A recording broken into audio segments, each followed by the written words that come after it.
Hi guys, welcome back to another vlog. We're going to be doing some modifications on my car. We're going to be converting my car into a sort of camper vehicle. So yeah, this is the car right now. I took some measurements earlier, trying to figure out kung ano yung magiging sleeping situation ko dito. My inspiration to the whole modification is that I've been watching some videos. People live in their car like full-time. Naisip ko sa sarili ko, I mean, why not? Why not do it here? Pero again, in this case, hindi naman ako titira dito full-time. Again, in cases where I can't go home, at least I'll have like a space where I can sleep. Doon naman sa office, merong shower area. And if this works out, if I can sleep here, then maybe we can go places malalayo and we can do some camping. For now, initial thoughts is that I would remove the back seat, yung sandalan, tatanggalin ko. Ito, hindi ko tatanggalin. Because I'd probably get a storage para malagay dyan, para maging flat yung area. Tapos, ang gagawin ko is I'll probably get a foam customized para dito. Tapos, ayun. Then, hopefully, I'll have a good sleeping area.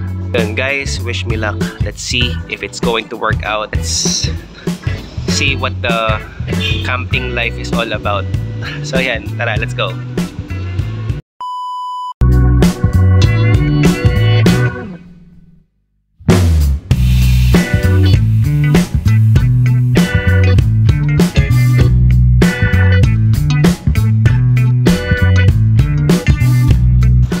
Ayan, so I just got out of the shop kasi nga bumili tayo nitong storage. And so uwi na lang tayo, tapos tingnan natin kung paano natin i-set up yung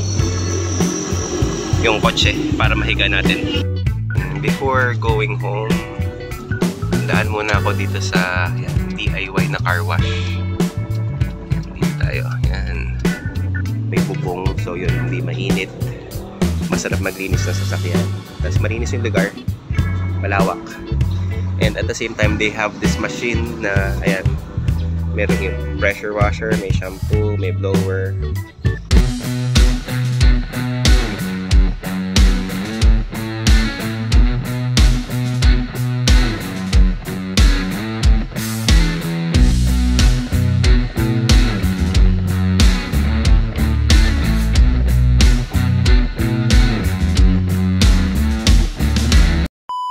This is how the car looks after the shampoo has been applied. What I'm going to be doing is I'm going to be leaving it alone para syempre loosen up yung mga nanigas na dirt. Tapos mamaya i-power sprayer ko ulit siya. And just like that, we are rinsing the car. And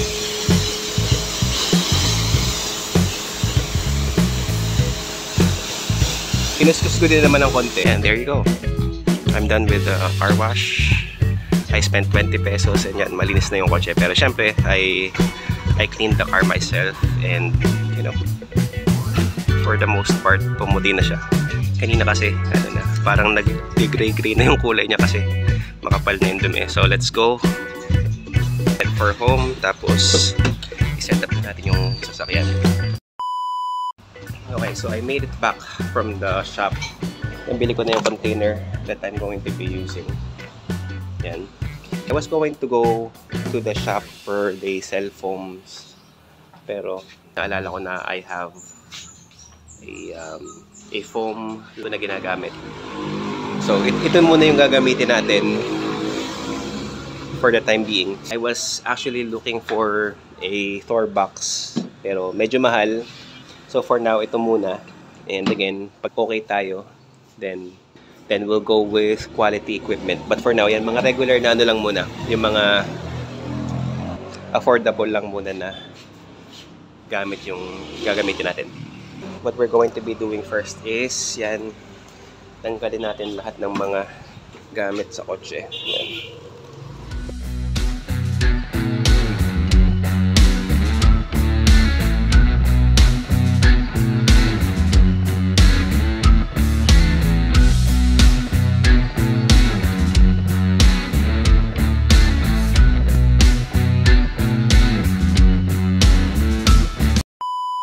natanggal na yung sandalan sa likod. And by the way guys, if you're planning to do the same thing, meron lang siya ditong dalawang tornilyo na tatanggalin nyo. Ito yung nakakabit sa sandalan. So yan, ito lang yung tatanggalin nyo. So isang tornilyo dito, tapos one on the other side. So this is one of the things that I bought earlier dun sa shop. Nalatag natin siya dito sa likod para at least hindi naman magdudumi yung seats.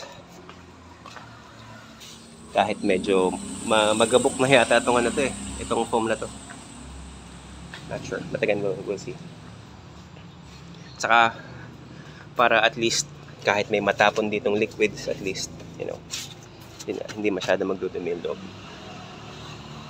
For us to create a flatter surface dyan sa likod, kasi syempre yan, malalim yan, dyan natin to ilalagay, itong storage na binili ko.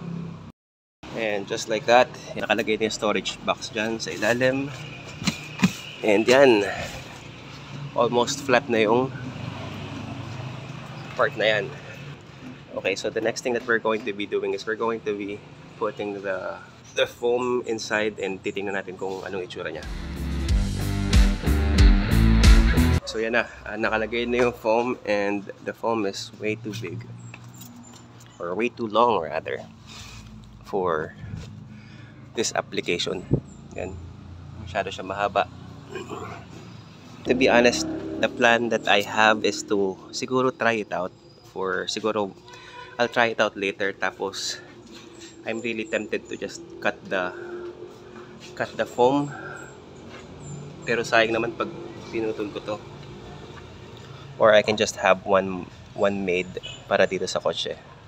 Again, we'll see later, pero yan, for now, yun yung itsura niya. Actually, we can also slide the front seat forward, the other seat for the driver,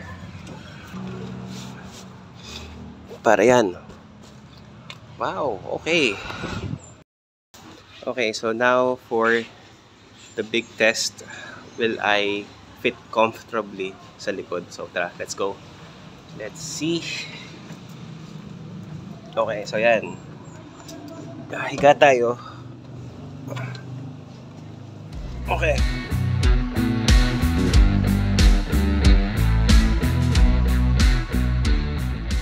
Alright, so ito na yung finished product natin guys.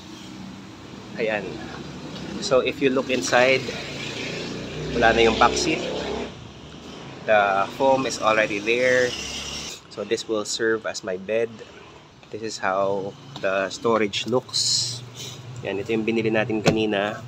Hindi to yung mga magagandang klase. I've seen yung mga Thor brands na people use for camping. Hindi to yun. Ito yung sobrang mura lang nito sa sa tabi-tabi. And siguro later on, pag nagka-okay tayo dito sa ganitong klase ng lifestyle, then maybe we'll buy better products like Thor and so on. But for now, okay na lang muna to. And again, I bought this right here. Yan. Parang it's just something to protect my seat. Para hindi siya para hindi magdumi yung seat. And what else? Yan, ito, yung foam na to. Yan yun. Add na lang ako mamaya siguro ng additional pillow, and siguro I don't imagine needing a blanket kasi mainit naman.